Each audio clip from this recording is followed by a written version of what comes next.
think it hurts? Hurts? I could feel Savathun behind my eyes when she reached into my mind.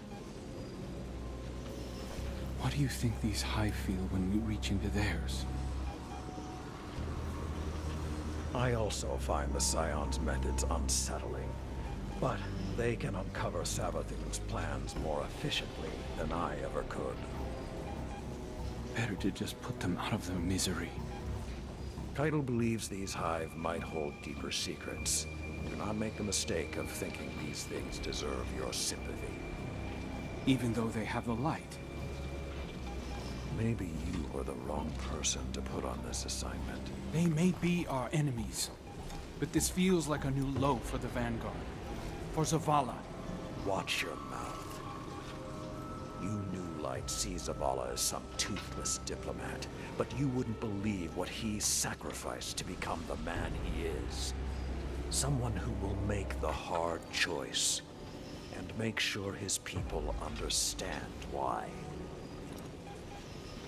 Then I can't wait to hear the speech about all this. You want a speech? Today the Vanguard did what had to be done. Mercy prevailed. Speech over. Say it a little louder. I don't think this guy could hear you. This doesn't look like mercy to me. Then you're not looking hard enough.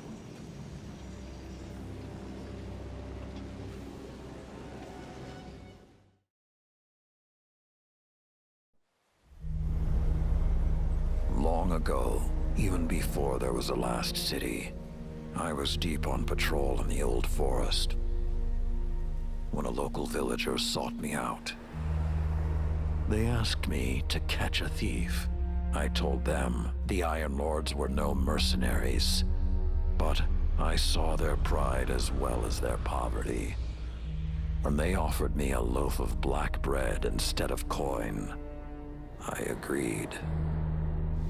Just before sunrise, I caught my thief. A young girl, stealing what she could carry. Food when she could find it, coin when she couldn't, weapons to protect what she had taken. There was no fear in her eyes. She said the bandits in the forest ordered her to steal in exchange for protection. The penalty for theft in those times was death. Instead, I pulled the crest from around my neck and pressed it into her hands. I told her the wolves would protect her. In a settlement rich with stolen supplies, I found the bandits and cut them down. 38 lives to spare one. And for a time, I believed that was mercy. Many winters passed before I found myself back in that part of the old forest. This time, no one sought me out.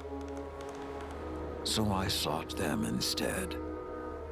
Wind blew through rotted wood and rusted metal where the village once stood. And behind it, graves. Then piled stones, then bare mounds of earth, and then a pit. My blood was high. I tore through the forest, hunting for those responsible. Finally, in a settlement rich with stolen supplies, I found her. A lightless woman with my crest around her neck. There was no fear in her eyes. She spoke plainly. When the villagers could no longer tithe, her wolves no longer protected them. She bled them dry, and when they had no more to give, she sent in her men, unleashed her wolves. Mercy to an enemy cannot come at the cost of mercy for their victims. The right path isn't always easy to find. But once you do, the only question is whether you're strong enough to walk it.